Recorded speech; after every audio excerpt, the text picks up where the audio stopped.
एक बार म्यूट भी कर दीजिए मैम अब. Don't allow anyone to unmute himself or herself. Yes, recalls in organic chemistry. और organic chemistry में हमने जो previous lecture में पढ़ा था, that was 2 questions were discussed. एक था distinction test और उससे पहले था nomenclature. आज हम third question की तरफ move करते हैं. जो third important question इन 3 chapters में से related है, वो है mechanism. mechanism का direct question आता है. क्या क्वेश्चंस आते हैं मैकेनिज्म से रिलेटेड. एक जो सबसे पहले आपको मैकेनिज्म पढ़ना है वो है hydration of alkene to form alcohol. ठीक है, hydration of alkene to form alcohol. Water, पहले तो जनरल रिएक्शन लिख देते हैं.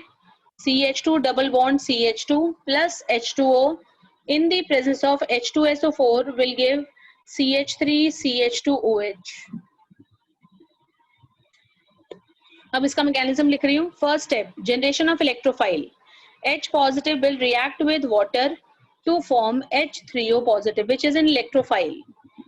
Second step, H3O positive will attack over alkene. Electron pair will attracted towards oxygen, positive charge over oxygen and ultimately form will be abstracting one H. तो CH3 हो गया, एक hydrogen ले लिया, CH2 with a positive charge. Then finally water का molecule attract होगा, oxygen जो है वो अटैक करेगा और CH3 CH2 OH2 पूरा का पूरा अटैच हो जाएगा, ऑक्सीजन पे positive charge. Finally H positive निकल जाएगा, CH3 CH2OH, H पॉजिटिव का रिमूवल. क्लियर है? So in this way the mechanism goes. पहले इलेक्ट्रोफाइल बना, इलेक्ट्रोफाइल का अटैक हुआ, देन इलेक्ट्रोफाइल के अटैक होने के बाद कार्बोकैटायन बना CH3 CH2 पॉजिटिव. ये बनने के बाद वाटर का अटैक होगा, वाटर मॉलिक्यूल में से ऑक्सीजन अटैक करके ज्वाइन करेगा, अटैचमेंट हो जाएगी एंड देन फाइनली एक H पॉजिटिव जो शुरू में लिया गया था वो बाहर निकल जाएगा. कैटलिस्ट की तरह से बिहेव करता है H पॉजिटिव और उसको रिमूव आपको करते हुए दिखाना पड़ेगा. तो ये आपका पहला मैकेनिज्म है बच्चों, hydration of alkyne. Very very important. ठीक है, याद रखिएगा कौन सा मैकेनिज्म है, इलेक्ट्रोफिलिक एडिशन है.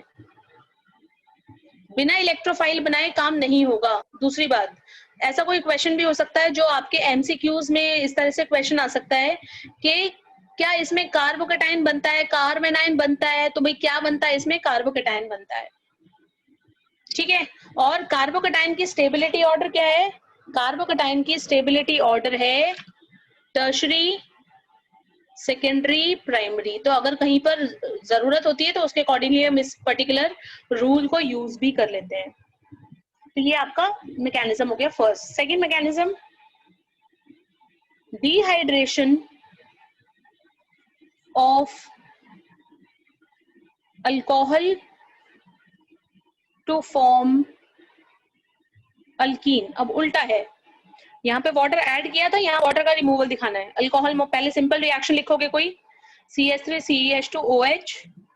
ठीक है, कंसंट्रेटेड H2SO4 के साथ हीट करेंगे 443 केल्विन पे, प्रोडक्ट आएगा CH2 double bond CH2, alkyne बन गई. अब ये बनना कैसे, मैकेनिज्म लिखेंगे CH3 CH2OH plus H positive. Sulphuric acid ने H पॉजिटिव दिया, ऑक्सीजन ने इन्हीं H पॉजिटिव को अपनी तरफ अट्रैक्ट किया, CH3 CH2OH with a positive charge. From here H2O will be removed, minus H2O बन गया CH3 CH2 पॉजिटिव, फिर से कार्बोकैटायन बन गया.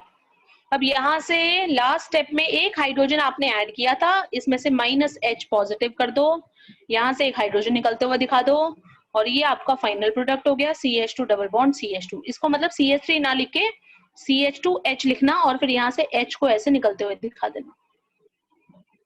मैकेनिज्म में आपको ये एरोज दिखाने पड़ते हैं ये शो करने के लिए कि कहाँ से अटैक हो रहा है, कहाँ से रिमूवल हो रहा है. यही सारी चीजें अगर आप लिखते हो तभी तो वो मैकेनिज्म कहलाएगा. ओके, एरोज जब अटैक दिखाओ हमेशा इलेक्ट्रॉन पेयर से अटैक दिखाना पॉजिटिव सेंटर की तरफ, चाहे वो इलेक्ट्रोफिलिक हो। मैंने इलेक्ट्रॉन पेयर का अटैक दिखाया है, ऑक्सीजन की तरफ से अटैक नहीं दिखाया। यहाँ पर ऑक्सीजन की तरफ से अटैक दिखाया क्योंकि इलेक्ट्रॉन पेयर का अटैक ऑक्सीजन के ऊपर इलेक्ट्रॉन पेयर थे। So everyone, that was your second mechanism. Third mechanism पे चलते हैं। थर्ड वन है dehydration of alcohol to form ether. Simple reaction लिख लेते हैं पहले। CH3CH2OH के दो मॉलिक्यूल यूज होंगे, कंसंट्रेटेड सल्फ्यूरिक एसिड है और 413 केल्विन, टेम्परेचर वहां से कम है, ठीक है। मॉलिक्यूल बनेगा CH3CH2O CH2CH3। अब इसकी मैकेनिज्म लिखने के लिए पहले दो स्टेप सेम है, यानी CH3CH2OH में सबसे पहले H पॉजिटिव का अटैक होगा, वही ऑक्सीजन का इलेक्ट्रॉन पेयर H पॉजिटिव को अपनी तरफ अट्रैक्ट करेगा।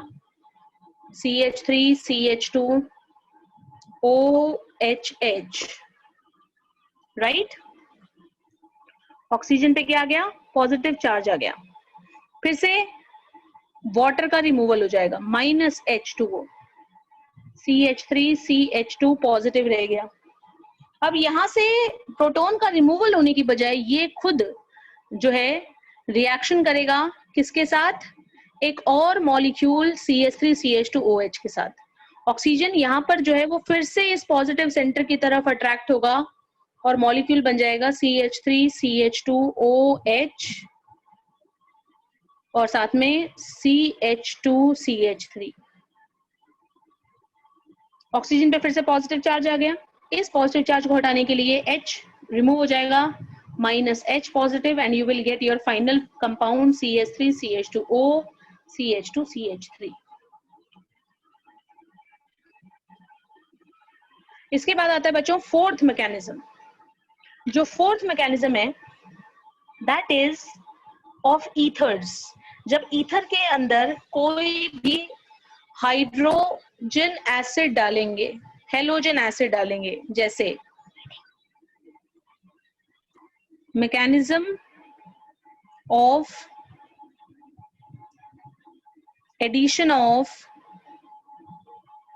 Hydrogen iodide to methoxymethane. Particularly question बता रही हूँ, ये मैं एनसीईआरटी क्वेश्चन है, इसके अलावा कोई जनरल ईथर भी लिया जा सकता है।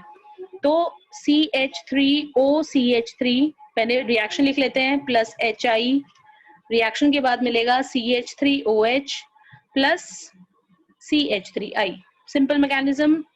सबसे पहले जो ईथर है, अगेन ईथर में ऑक्सीजन के ऊपर इलेक्ट्रॉन पेयर है, वो HI में से जो H पॉजिटिव है उसको अपनी तरफ अट्रैक्ट करेगा, CH3OH, ऑक्सीजन पे पॉजिटिव चार्ज आ गया, और CH3। इस चार्ज को रिमूव करने के लिए यहां से CH3 का रिमूवल होगा, ठीक है, एज CH3 पॉजिटिव, और एक तो बन गया आपका CH3OH और साथ में CH3 पॉजिटिव बन गया, ठीक है। अब ये CH3 पॉजिटिव है, ये बचे हुए I नेगेटिव की तरफ अट्रैक्ट होगा, यानी I नेगेटिव यहाँ से CH3 की ओर अटैक करेगा और आपके पास दोनों प्रोडक्ट आ जाएंगे CH3I। ये अल्कोहल पहले ही बन गया और ये आपका बन गया अल्काइल हेलाइड। इसी तरीके से आप किसी और ईथर के साथ भी सेम रिएक्शन करके देख सकते हो, ठीक है। जैसे इथॉक्सी इथेन के साथ आप HCl या HBr को ऐड कर सकते हो। इसी तरीके से आप किसी और पर्टिकुलर कंपाउंड में भी आप HBr या HCl को किसी भी और ईथर में ऐड करके देख सकते हैं, राइट। नाउ मूविंग ऑन, ये आपके 4 मैकेनिज्म्स हो गए। इन चारों मैकेनिज्म्स में से जो फर्स्ट मैकेनिज्म मैंने आपको बताया और जो लास्ट हमने डिस्कस किया, ये दोनों सबसे ज्यादा इंपॉर्टेंट है। और इसके अलावा एक मैकेनिज्म और जो लास्ट मैकेनिज्म मैं बताने वाली हूँ आप लोगों को, वो है मैकेनिज्म ऑफ एस्टेरिफिकेशन, एस्टर की फॉर्मेशन। तो पहले रिएक्शन लिख लेते हैं फिर से, CH3COOH acid, C2H5OH alcohol in the presence of few drops sulfuric acid will give CH3CO OC2H5. Right? Now let us proceed ahead. सबसे पहला स्टेप, आपके पास जो भी कार्बोक्सिलिक एसिड है वो carboxylic acid concentrated sulphuric acid से वीक होने की वजह से सिर्फ सल्फ्यूरिक एसिड यहाँ पर H पॉजिटिव देगा और यही जो H पॉजिटिव है ये अट्रैक्ट होगा by this oxygen with electron pair, will form CH3CO and with OHH. Clear है? ऑन डूइंग सो, ऐसा करने की वजह से, ठीक है, ये ऑक्सीजन पे पॉजिटिव चार्ज आया which will be then reverted to this carbon on removal of H2O minus H2O CH3CO positive charge. On this the alcohol molecule is going to attack C2H5OH, will give CH3CO और उसके बाद O, एक H और साथ में C2H5, and then finally there is removal of H positive to give you the final product CH3CO OC2H5. यही same mechanism general reactions की form में हम लोगों ने किया था, जिसमें हमने RCOOH और ROH को लेकर किया हुआ था। उसमें इंटर कन्वर्जन बताया गया है कि कैसे जो प्रोटॉन का है वो ट्रांसफर हो जाता है, अल्कोहल मॉलिक्यूल अटैक कर देता है, ठीक है। अल्कोहल मॉलिक्यूल के अटैक होने के बाद there is a proton transfer और प्रोटॉन ट्रांसफर के बाद वाटर का रिमूवल होता है, दैट इज ऑल्सो करेक्ट, ठीक है। तो आप वो मैकेनिज्म भी यहाँ पर रिप्रेजेंट कर सकते हैं। इसमें अगर आप इसको जनरल लेकर चलना चाहें तो जनरल लेकर भी चल सकते हैं। अंडरस्टूड? तो बच्चों ये था आपका थर्ड क्वेश्चन है मैकेनिज्म का, वेरी वेरी इंपॉर्टेंट। इसमें मतलब एक मैकेनिज्म आता ही आता है। मैकेनिज्म के बाद आज डिस्कस करने वाले हैं फोर्थ क्वेश्चन। फोर्थ क्वेश्चन है boiling point orders, dipole moment order and acidic strength order. ये तीन तरह के क्वेश्चन और हैं जो इन तीन चैप्टर्स में से आते हैं। सबसे पहला बॉइलिंग पॉइंट का है, तो बॉइलिंग पॉइंट को जनरल बता रही हूँ, बहुत जनरल। सबसे ज्यादा बॉइलिंग पॉइंट कार्बोक्सिलिक एसिड का, उससे कम alcohol,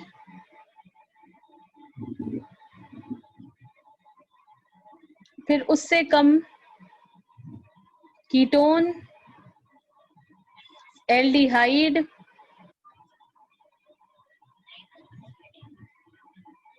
then it is RX, then it is ether and then RH। तो अगर आप इनको IUPAC नेम से जानते हैं तो फिर अगर कुछ कंपाउंड्स दिए हुए हैं तो आप उनको इजीली अरेंज कर सकते हैं, ठीक है। सबसे ज्यादा कार्बोक्सिलिक एसिड का, फिर अल्कोहल का, फिर ketone, aldehyde, alkyl halide, ether और अल्केन। दूसरा, अगर सभी का फंक्शनल ग्रुप सेम हो तब क्या करना है, ठीक है। तब आपको देखनी carbon chain, long chain, high boiling point. अगर कब करना है ऐसा, if functional group in all is same, ऐसा तब देखना है, ठीक है। जैसे सपोज आपके पास 4 कंपाउंड दिए, उनमें से 2 एल्डिहाइड थे और 2 एसिड थे, तो ये तो कोई मतलब डाउट ही नहीं है कि जो एसिड है उनका बॉइलिंग पॉइंट ज्यादा होगा। अब दोनों एसिड में से किसका ज्यादा होगा, जिसकी चेन लंबी होगी, ठीक है। तो पहले दोनों एसिड लिख दिए, उसके बाद उससे कम वाला हो जाएगा आपका एल्डिहाइड। तो दोनों एल्डिहाइड में से किसका बॉइलिंग पॉइंट ज्यादा होगा, जिसका चेन, कार्बन चेन लेंथी होगी। क्लियर? तीसरी चीज, अगर कार्बन का नंबर भी सेम हो, if carbon number is also same and functional group is also same, तब क्या करना है? तब देखना है less branching, high boiling point. तब आपको ये देखना है कि जो मॉलिक्यूल है ना वो स्ट्रेट हो, सीधा हो। अगर उसमें ब्रांचिंग हुई तो बॉइलिंग पॉइंट कम होता जाएगा। ठीक है, जैसे suppose n butyl alcohol, secondary butyl alcohol, tertiary butyl alcohol. अब देखो ब्यूटाइल सब में कॉमन है, अल्कोहल सब में कॉमन है, फंक्शनल ग्रुप भी सेम है और कार्बन का नंबर भी सेम है। लेकिन ये जो एन है, सेकेंडरी है, टर्शरी है, ये ब्रांचिंग को शो कर रहा है। यहाँ पर ब्रांचिंग नहीं है, यहाँ पर ब्रांचिंग है और यहाँ पर ब्रांचिंग बहुत ज्यादा है। तो इसी वजह से सबसे कम ब्रांचिंग पहले वाले में होने की वजह से ये जो है कंपाउंड, इसका बॉइलिंग पॉइंट इन तीनों में सबसे ज्यादा होगा। आगे समझ में? तो ये हो गया बेटा आपका बॉइलिंग पॉइंट के ऑर्डर, जो सारे के सारे क्वेश्चन यहीं पे आ जाते हैं। रीजनिंग का क्वेश्चन आएगा, भाई इन दोनों का बॉइलिंग पॉइंट ज्यादा क्यों है? Due to H bonding, due to presence of H bonding. इनके बॉइलिंग पॉइंट्स कम क्यों है? क्योंकि इनमें हाइड्रोजन बॉन्डिंग नहीं है। इसका बॉइलिंग पॉइंट ज्यादा क्यों है इनका? क्योंकि इनकी हाइड्रोजन बॉन्डिंग ज्यादा है। ठीक है, इनमें हाइड्रोजन बॉन्डिंग प्रेजेंट है। दोनों में से हाइड्रोजन बॉन्डिंग दोनों में अगर होगी तो कार्बोक्सिलिक एसिड का बॉइलिंग पॉइंट अल्कोहल से ज्यादा क्यों है? क्योंकि इसकी हाइड्रोजन बॉन्डिंग इससे भी ज्यादा स्ट्रॉन्ग है, इसी वजह से। Okay, next thing is, second जो था इसमें dipole moment order. Dipole moment का जो ऑर्डर वाला क्वेश्चन है वो सिर्फ और सिर्फ आपका हेलो अल्केन और हेलो अरीन में आता है। अंडरस्टूड? एक तो क्वेश्चन है इसके अंदर ऑर्थो डाइक्लोरो, मेटा डाइक्लोरो और पैरा डाइक्लोरो, इनका डाइपोल मोमेंट बताना है। इसका तो डाइपोल मोमेंट खत्म है, 0, क्योंकि एक ऊपर की तरफ है डाइपोल मोमेंट की डायरेक्शन और एक नीचे की तरफ है, दोनों एक दूसरे से 180 डिग्री पे हैं, वेक्टर कैंसिल हो गए, टोटल वैल्यू हो गई 0। ऑर्थो और मेटा में जब कंपेयर करते हैं तो ऑर्थो का डाइपोल मोमेंट मेटा से ज्यादा आता है। This is because of the bond angle. यहाँ पर जो एंगल है वो है 60 डिग्री का और यहाँ पर जो बॉन्ड एंगल है वो है 120 डिग्री का। इसको बॉन्ड एंगल नहीं कहते हैं, डाइहेड्रल एंगल कहते हैं। ठीक है, ये जो एंगल यहाँ पर दिया गया है इसी की वजह से दोनों की वेक्टर्स की जो वैल्यू है, रिजल्टेंट वेक्टर आता है, उसकी वैल्यू में डिफरेंस आता है, and that is why ortho is having higher dipole moment than Meta.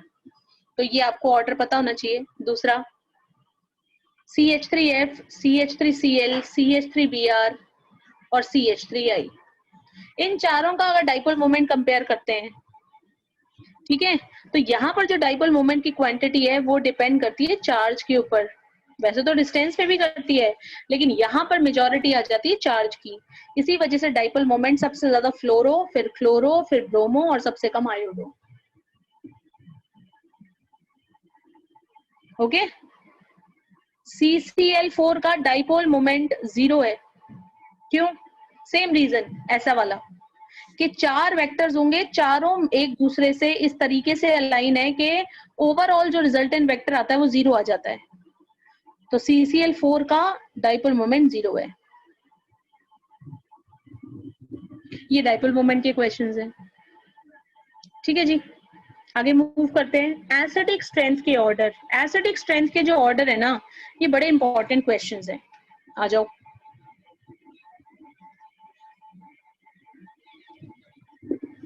Alcohol phenol,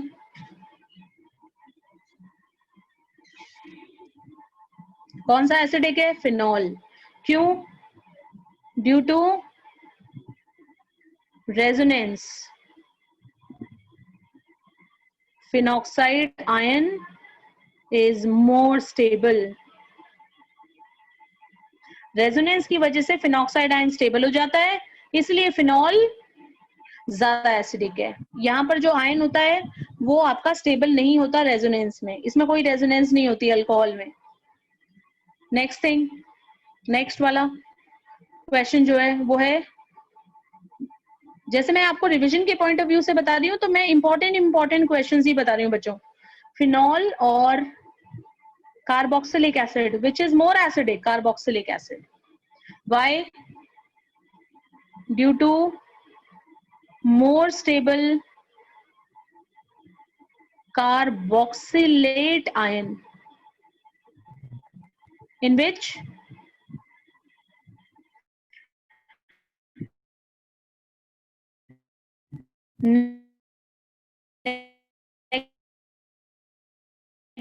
negative two oxygens, इसीलिए ये ज्यादा स्टेबल है और इसीलिए ये ज्यादा एसिडिक है.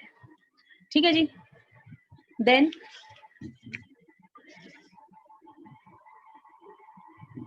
Phenol versus cresol. Answer is phenol. क्यों? Electron donating group decreases stability of phenoxide ion.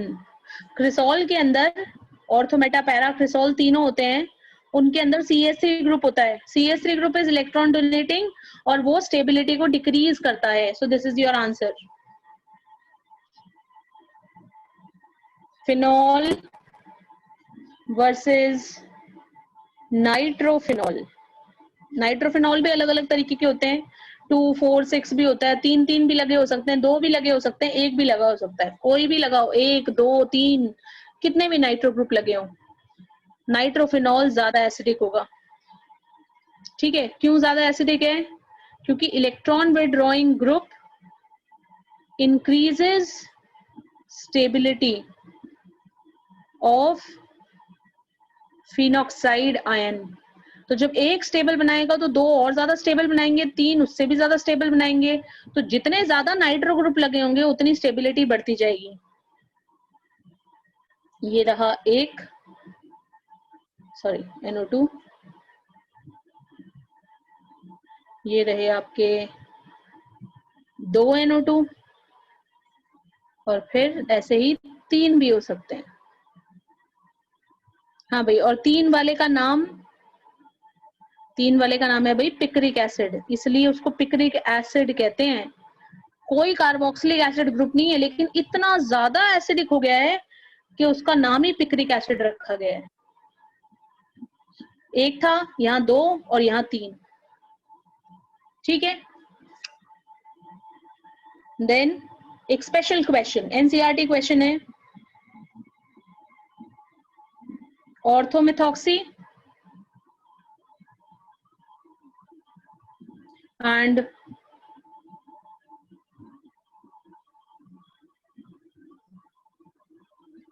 कैटिचोल, दोनों कंपाउंड्स में से कौन सा ज्यादा एसिडिक है? This is the reason. Answer is orthomethoxy. Reason ये जो ऑर्थोहाइड्रोक्सी, ये कैटिचोल. रीजन इज ये जो CH3 ग्रुप लगा हुआ है, ये इलेक्ट्रॉन विड्रॉइंग, ये जो है ये कौन सा इफेक्ट डालता है? इलेक्ट्रॉन डोनेटिंग इफेक्ट डालता है, +I इफेक्ट. तो due to +I effect of OCH3 group. इसके बाद कुछ एसिड्स, CH3COOH वर्सेस HCOOH. ज्यादा एसिडिक कौन सा है? फॉर्मिक एसिड है. Same reason, electron donating group decreases stability of carboxylate ion. जो एसिड आप लिख रहे हो ना, जो चीज दी हुई है उसी का आयन लिखना. फिनॉल वाला हो तो फिनॉक्साइड आयन, कार्बोक्सिलिक एसिड है तो कार्बोक्सिलेट आयन.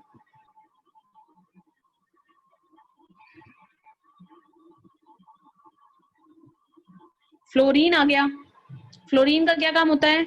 इलेक्ट्रॉन विड्रॉइंग होता है, ये इंक्रीजेस स्टेबिलिटी. ठीक है जी. 3 लगे हुए थे. अगर CF3COOH, CCl3COOH, CBr3COOH और CI3COOH को कंपेयर करोगे, इलेक्ट्रोनेगेटिविटी कम होती जाएगी तो एसिडिक स्ट्रेंथ भी कम होती जाएगी। रीजन क्या हो गया? Due to decrease in electronegativity from fluorine to iodine, that's why, this is the reason.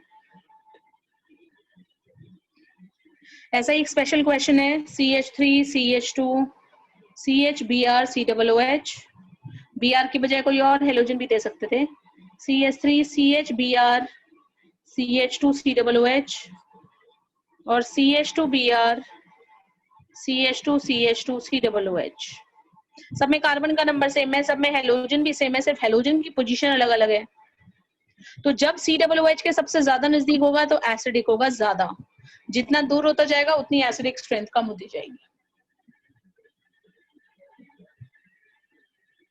ठीक है जी मैम, प्लीज स्टॉप रिकॉर्डिंग।